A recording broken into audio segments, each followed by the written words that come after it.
Salut, je suis Mathis Durand et tu écoutes 1001 Parcours, le podcast qui t'aide à mieux t'orienter en te faisant découvrir des parcours scolaires qui sont inspirants, différents, puisqu'ils vont de la licence au BTS, à la prépa jusqu'au master, dans des domaines très variés.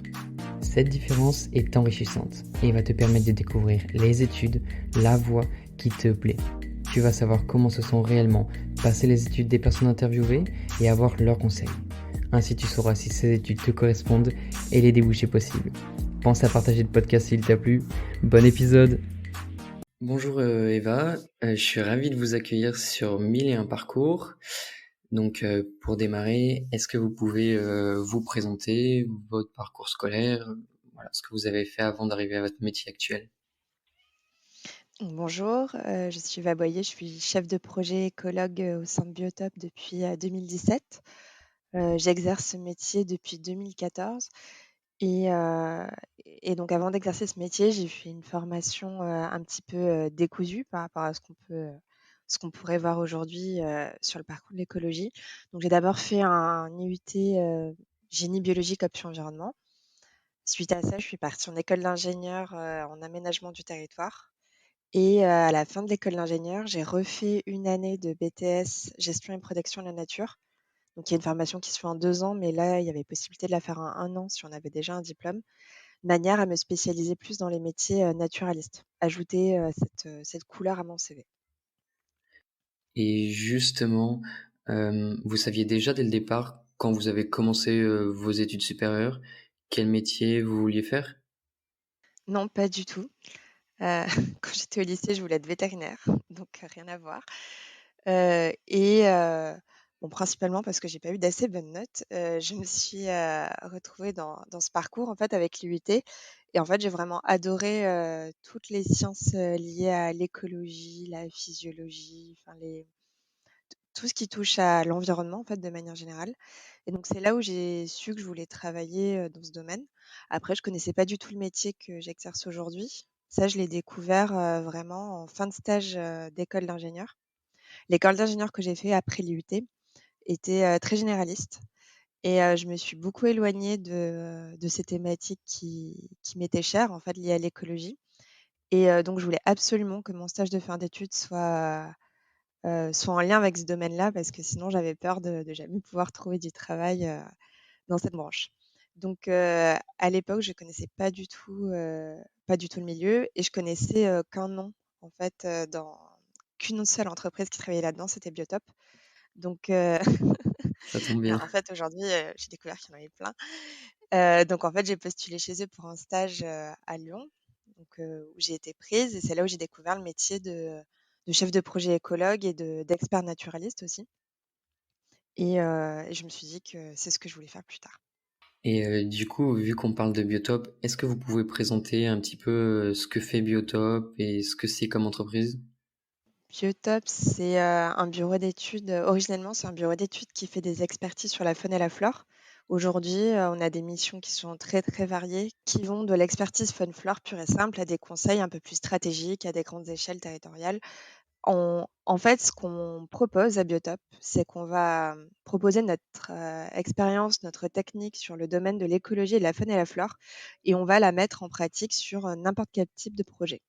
Donc ça peut être un projet réglementaire où il y a besoin d'une étude d'impact, d'évaluer les impacts sur la faune et la flore.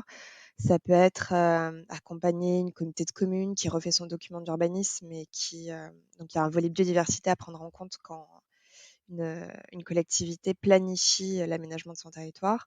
Et donc ça, c'est pour la partie bureau d'études. Biotop, on a aussi une maison d'édition où on publie des livres naturalistes.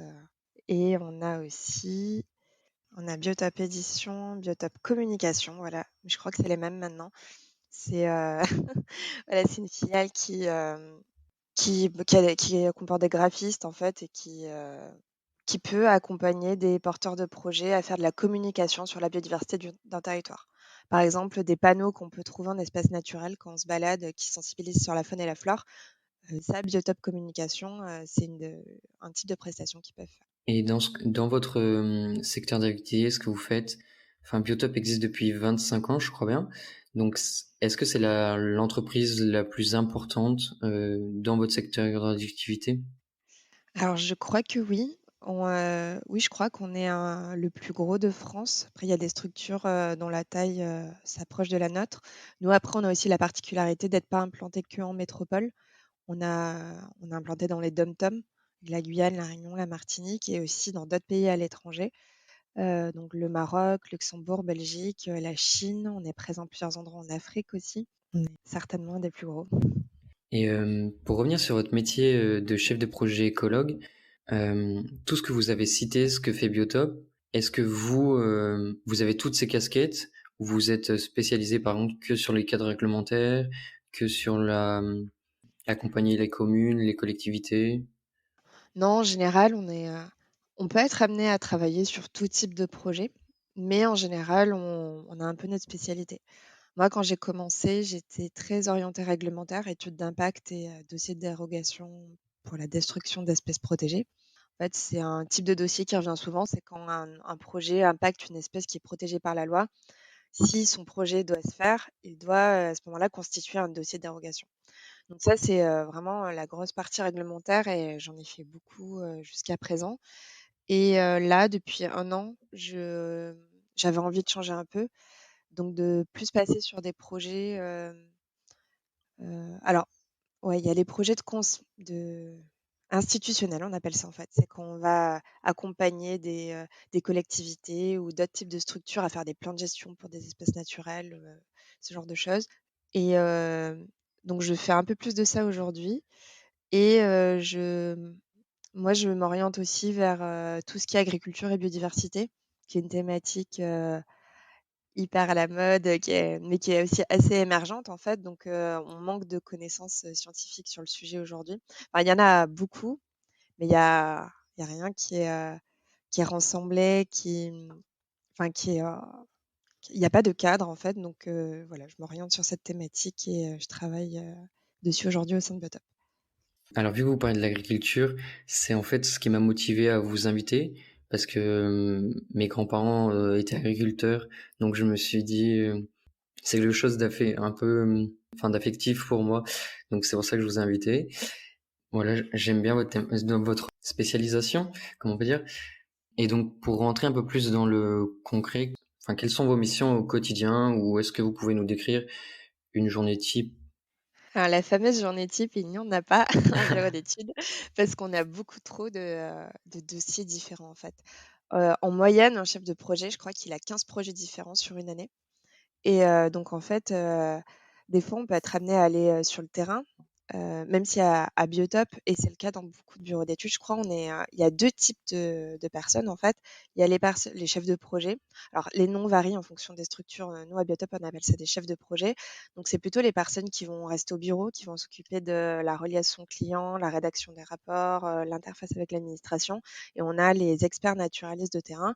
C'est eux qui vont aller, sur le terrain et recueillir toutes les données Funflore dont on a besoin pour constituer nos dossiers. Donc moi, je suis plutôt, chef de projet, même si je fais un peu de terrain aussi et donc une journée type, donc il y en a pas, mais en gros, on a des tâches, qui reviennent souvent, c'est, lire et traiter les mails. On peut avoir des rendez-vous avec des clients pour les tenir au courant de l'avancement d'un projet. C'est très important d'avoir cette relation client assez soutenue et d'informer l'avancement parce que si en fonction de l'espèce, qu'on va trouver ou non sur le site du projet, ça peut tout faire basculer. Donc, des réunions avec l'administration pour présenter un projet, de dérogation, par exemple, où on va présenter les impacts et les mesures et l'administration devra ensuite statuer si le projet est validé ou pas. On a de la rédaction de rapports, de toutes les données qui ont été accumulées par les experts, de terrain, nous, il faut qu'on en fasse des synthèses, écrites pour, l'administration, le client, pour être intégré dans un document d'urbanisme. Enfin, il y a plein de possibilités et le chef de projet peut être aussi amené à faire un type de terrain, donc 2 types de terrain. Il y a le terrain de lancement, on va dire, où, même s'il a aucune compétence naturaliste, il va aller voir le terrain sur lequel il va travailler. C'est toujours plus efficace et pertinent pour la suite de l'étude et après, il y a aussi le suivi de chantier qui est généralement fait par les chefs de projet. Ça, c'est qu'on accompagne un client, sur, la réalisation de son chantier pour qu'il puisse prendre en compte, tous les enjeux biodiversité qu'il y a sur son site. D'accord, donc il faut bien distinguer, le métier d'écologue, et le métier d'expert naturaliste qui va un peu plus sur le terrain. Oui, c'est vraiment 2 choses différentes parce que le chef de projet écologue généraliste, il a besoin d'avoir des connaissances, très générales en écologie. Il a besoin d'être transversal parce que nous, les experts naturalistes qui interviennent sur le terrain, en général, ils sont spécialisés par groupe. On a une personne qui va faire la botanique, une personne qui va faire, les insectes, une personne qui va faire la faune vertébrée, une personne qui va faire les chauves-souris.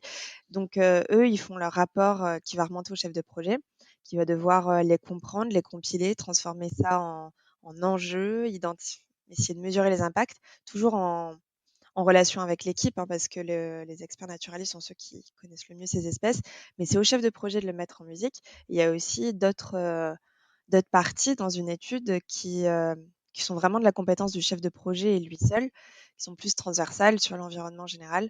Donc oui, ce sont vraiment 2 métiers différents et en plus, le chef de projet, il doit avoir vraiment la compétence de gestion de projet avec, la gestion, du temps, du budget, de l'équipe, la relation client, une partie commerciale, alors que l'expert naturaliste de terrain, il est plus, sur le technique.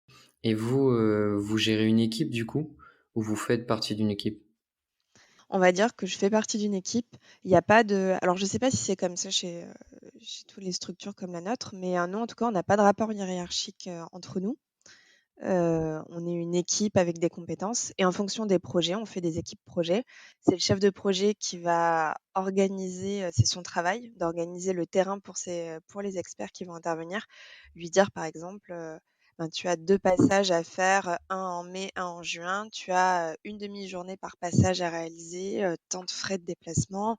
Tu devras me faire un rapport en une demi-journée». Enfin, on doit vraiment tout cadrer, fournir, c'est des trucs bêtes, mais fournir, l'aire d'étude, bien vérifier que l'expert a bien compris qu'est-ce qu'il doit chercher, où est-ce qu'il doit intervenir, dans quel cadre. Et donc dans votre équipe, il y a, vous, le gestionnaire de projet, le chef de projet et des experts naturalistes ou il y a d'autres aussi, d'autres écologues? Bah, ça dépend les projets. Sur les petits projets, en général, il y a qu'un chef de projet, parce que c'est plus efficace, en termes de travail, en fait, d'être une seule personne à suivre, enfin les ré comme on peut pas mettre 2 personnes sur toutes les réunions à chaque fois en termes de budget, sur les petits projets, il y aura forcément qu'une personne qui va faire, les réunions. La rédaction, l'organisation, c'est beaucoup plus efficace, quand il y a qu'une personne. Par contre, sur les projets qui sont, d'une plus grosse ampleur, on essaye d'être 2 chefs de projet à chaque fois. Comme ça, s'il y a vraiment une grosse charge de travail, on peut prendre le relais, de l'autre, quand il y en a un qui est en congé ou si l'autre a d'autres projets qui peuvent prendre du temps, on c'est toujours plus efficace d'être à 2. Et aussi, on a toujours ce qu'on appelle un contrôleur qualité. C'est une personne, qui en général a plus d'expérience que le chef de projet, qui aura à charge de relire, tous les documents que le chef de projet va produire et donc corriger, bon les fautes d'orthographe bien sûr, mais aussi apporter un regard, qui va remettre en question, tout ce qu'on a écrit. Enfin pas tout, mais qui va nous questionner sur, les enjeux qu'on a identifiés, on peut aussi faire en plus d'une relecture, ça peut être aussi des rendez-vous, des coups de fil, où nous, chefs de projet, on a des questions parce qu'on n'a pas toutes les compétences. L'écologie, c'est un très vaste domaine. Donc, voilà, on va échanger avec ce contrôleur qualité, tout au long de l'étude pour pouvoir, faire une étude de meilleure qualité possible. Et aussi à Biotop, on a on a un Skype entreprise, en fait, donc on a accès à toutes les personnes de la boîte sur Skype. Et donc ça, c'est quelque chose de très pratique aussi parce que si j'ai une question sur, le groupe des poissons où j'y connais rien, par exemple, je vais aller chercher, l'expert, poisson, parmi les experts poissons de Biotop. Je le Skype, je lui passe un coup de fil et à un quart d'heure, il a répondu à ma question. Ça doit être super pratique, cette méthode de travail d'échanger comme ça si facilement. Sauf pour la personne qui se fait trop solliciter des fois, qui ça peut l'embêter dans son travail, mais Ah oui, quand on est le seul expert, on est beaucoup sollicité. Est-ce que vous pouvez, parler d'un projet actuel ou passé que vous avez fait? Oui, moi j'ai parlé d'un projet passé, qui décrit bien tout le déroulé d'un projet qu'un projet peut avoir dans le cadre d'une étude d'impact. Donc en fait, c'était un projet de plateforme logistique au sein de la métropole de Lyon, euh, qui voulait s'implanter sur une dent creuse urbaine, une ancienne friche en fait, sur laquelle il n'y avait rien, mais tout autour c'était urbanisé. Et comme en fait l'urbanisation au fil de ces dernières années avait artificialisé les terres autour, cette zone qui était polluée, pas de bonne qualité, en fait les espèces elles s'étaient toutes regroupées ici. Donc pour le projet, ça voulait dire qu'il allait avoir des conséquences réglementaires sur, sur le type de dossier qu'il allait devoir produire pour pouvoir s'implanter. Parce qu'il y avait plein d'espèces protégées et rares à cet endroit, puisque c'était la dernière dent creuse en fait du territoire. Donc nous, pour pouvoir accompagner ce client, on a envoyé des experts pour faire un état initial faune flore. Toutes nos études commencent par ça en général. On fait un diagnostic de la faune et la flore qui existent sur le site. Ensuite, par rapport au projet, on évalue les impacts. On va essayer de quantifier, de qualifier au maximum les impacts du projet. Donc il y a les impacts très évidents comme cette plateforme logistique va prendre 10 hectares d'habitat naturel de telle espèce, etc., etc. Et on a aussi les impacts un peu plus indirects avec les travaux, par exemple, vont générer de la poussière ou du bruit qui vont empêcher la reproduction de telle espèce. Donc on monte tout ce dossier. Et pour qu'un dossier de dérogation soit accepté, il faut qu'on propose des mesures et qu'on applique la séquence ERC. Donc je ne sais pas si ça vous parle. Non, je sais pas ce que c'est, si vous pouvez expliquer. Donc c'est ERC, c'est pas que dans notre milieu que cette séquence doit s'appliquer, ça veut dire éviter, réduire, puis compenser. Donc c'est la logique que tout projet doit appliquer dès lors qu'il fait des impacts. Et donc c'est pas que sur la biodiversité, hein, vraiment c'est sur la pollution lumineuse, la pollution sonore, le trafic, les déchets, enfin ça concerne tout cette séquence ERC. Alors moi je vais parler plus de la biodiversité. Donc un projet en premier lieu doit essayer d'éviter au maximum l'impact. Par exemple, il y a une route qui va passer sur une station de plantes protégées. L'une des premières mesures d'évitement à faire, ça serait de dévier le tracé de la route. Si c'est pas possible d'éviter de faire cet impact, il faut qu'on réduise. Donc ça peut être le dévier de manière à pas détruire totalement la station de plantes protégées. Et si jamais l'évitement et la réduction ne sont pas suffisants pour, pour annuler en fait tous les impacts possibles du projet, à ce moment-là, il faut que le projet compense son impact. Donc si on reste sur cet exemple d'une station de plantes protégée, il peut pas l'éviter, donc il va détruire la station. Une mesure de compensation, ça peut être d'aller prélever des graines ou d'aller prélever les bulbes de la plante impactée et d'aller la replanter sur un site qui aura été acheté ou loué par le porteur de projet sur X années, les replanter là-dessus et mettre en gestion de manière à ce que cette plante continue à faire son cycle de vie, en fait, malgré le projet. Donc nous, le travail de définition de mesures ERC, c'est un travail qu'on doit faire à chaque projet réglementaire en fonction de l'état initial, le diagnostic faune flore qu'on a réalisé en amont. C'est intéressant, je pensais pas qu'il y avait autant de prise en compte de la biodiversité pour, je sais pas, des projets de construction ou des infrastructures. Est-ce que c'est ça pour toutes les constructions, toutes les infrastructures? Non, en fait dans la réglementation, donc là je vais parler de la réglementation d'études d'impact. Il y a des tableaux dans la loi qui donnent des seuils à partir duquel l'étude d'impact se déclenche. Donc, par exemple, au-delà de 2 hectares d'emprise projet, là, on doit faire une étude d'impact. En dessous, donc tous les projets de moins de 2 hectares, il n'y a pas besoin de faire d'étude d'impact. Donc, ce qui fait qu'effectivement, il y a plein de petits projets qui peuvent passer en dessous de ces seuils et ne jamais évaluer leurs impacts sur la biodiversité. C'est d'ailleurs la multiplicité de tous ces petits projets qui provoquent le plus d'impact sur la biodiversité plutôt que les grands projets qui, eux, y sont soumis. Mais aujourd'hui, l'administration demande de plus en plus des diagnostics faune flore hors étude d'impact. C'est-à-dire que même les petits projets qui sont sur des petites surfaces ou qui sont en milieu urbain, qui ne vont pas déclencher l'étude d'impact, l'administration qui est en charge de valider ou non, d'accepter ou non le projet, va demander des diagnostics faune flore pour quand même évaluer l'état de la biodiversité sur le site du projet et inciter le porteur de projet à la prendre en compte. Et est-ce que du coup, les réglementations à ce niveau-là, est-ce qu'elles ont évolué je sais pas, depuis 2017 que vous êtes à Biotop, est-ce que ça a incité de plus en plus les entreprises ou les constructeurs à encore plus prendre en compte la biodiversité? Alors oui, il y a eu des évolutions de loi. L'origine de la séquence ERC, de cette notion de compenser, un impact sur la biodiversité, date de la loi, de 1976, la loi Nature, qui, introduisait déjà cette notion. Après, elle n'a pas été appliquée, du tout de suite parce que, c'était un gros changement pour les porteurs de projets. Donc ça demande à l'administration de se structurer aussi pour, imposer aux porteurs de projets qui ont jamais fait comme ça, pour aller faire des contrôles, enfin, justement, pour parler des contrôles. Donc l'administration a mis beaucoup de temps à imposer ces études d'impact et cette prise en compte de la biodiversité. Avant, grosso modo, on faisait passer quelqu'un, les enjeux étaient, plus ou moins bien identifiés. Enfin, même si c'était bien identifié, c'est les mesures qui étaient pas à la hauteur des enjeux.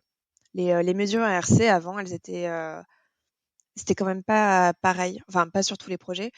Il y avait moins de demandes de l'administration et du coup, c'est pas aussi bien pensé, je pense, qu'aujourd'hui. Il y a une nouvelle loi en 2016, la loi biodiversité, qui elle a renforcé un peu ce principe et qui a aussi, alors je sais pas si c'est parce que c'est inscrit dans la loi, mais ça a coïncidé avec, un moment où l'administration, on lui a donné des moyens pour aller faire des contrôles de ces mesures. Donc et donc il y a pas mal de choses, il y a pas mal de contrôles qui ont montré que les mesures étaient quand même mal appliquées et en fait, le fait de contrôler, logiquement, incite les porteurs de projets à mieux penser ces mesures, à mieux les faire parce qu'il y a une chose d'écrire une mesure dans le dossier telle qu'on l'a conçue, dans notre tête et ensuite de l'appliquer sur le terrain et de la faire vivre pendant 20 ans.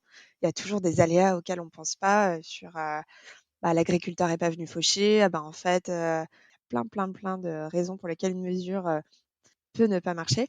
Mais du coup, maintenant, cette loi et les nouveaux moyens qu'ont l'administration, nous ont poussés à faire des mesures un peu plus pertinentes et adaptées au terrain et qui sont mieux à réaliser ensuite. Et maintenant qu'on a parlé de votre métier, de vos missions au quotidien, qu'est-ce qui vous plaît le plus dans ce métier? Peut-être 2 ou 3 éléments? Alors dans l'ordre, je vais peut-être dire la diversité de mon travail. Comme, voilà, en moyenne, un chef de projet, il a une quinzaine, de projets, par an. Il y a pas que des projets réglementaires comme je viens de parler, il y en a plein d'autres différents. Moi, je travaille en ce moment sur un plan local, d'urbanisme intercommunal où on s'occupe du volet biodiversité, mais je suis aussi sur une étude réglementaire où, voilà, c'est un projet de ZAC qui a un impact sur la biodiversité. Je travaille aussi sur des études un peu plus institutionnelles où je dois juste faire un état de l'arbre bibliographique sur un sujet, qui m'intéresse, donc l'agroécologie. Donc ça serait le premier point que j'aime dans mon métier. Heu, Ensuite, il y a l'autonomie. Après ça, c'est peut-être plus lié à la manière dont Biotop fonctionne, mais on est assez autonome sur nos projets. Dans notre, rythme de travail aussi, on s'organise, comme on veut, on est assez libre, de nos horaires, voilà et 3e point, travailler, dans le domaine de l'écologie en fait, voilà, tout simplement. Travailler sur ces thématiques, comme c'est une thématique qui m'intéresse, le fait de travailler dessus tous les jours, c'est aussi un des points motivants. Je pourrais pas faire ça sur une thématique qui m'intéresse pas. Super, merci. Et pour terminer, la dernière question, qu'est-ce que vous conseilleriez à un étudiant qui souhaite faire le même métier et donc peut-être suivre le même parcours, les mêmes études? Alors le parcours, que j'ai fait, il y a plein de parcours différents possibles pour, pouvoir faire mon métier. Donc celui que j'ai fait est une des possibilités. Donc qu'est-ce que j'ai il y a plein de parcours différents, possibles pour faire mon métier. Après en conseil, c'est qu'on peut pas tout apprendre à l'école, surtout dans les sciences, naturalistes où, même si on est un chef de projet, on n'a pas besoin d'avoir des, connaissances, très spécifiques comme apprendre à reconnaître le chant des oiseaux ou reconnaître, savoir identifier toutes les plantes. Mais c'est bien d'avoir cette compétence en fait, de s'intéresser aux sciences naturalistes, vraiment, qui sont un peu plus spécifiques que l'écologie de manière générale. Donc pour être un bon écologue, je pense que, sortir le week-end dans la nature et l'observer, c'est une des meilleures choses à faire. D'accord, bah, merci pour ce dernier conseil et merci d'avoir accepté mon invitation sur 1001 parcours. Est-ce qu'on peut vous retrouver, je ne sais pas, sur LinkedIn, si les étudiants ont des questions un peu plus, spécifiques peut-être? Oui, je suis sur LinkedIn et les étudiants, voilà, peuvent m'écrire leurs questions s'ils en ont. D'accord, merci beaucoup en tout cas. Au revoir. Au revoir. Merci d'avoir écouté cet épisode. Si tu souhaites contacter Eva ou avoir plus d'informations sur Biotop, tous les liens sont dans la description. Tu peux également y retrouver les réseaux sociaux du podcast, auxquels tu peux évidemment t'abonner. Pense à partager l'épisode à tes amis si c'est un métier qui pourrait leur plaire, et encore mieux à partager le podcast. Moi je te dis à bientôt au prochain épisode.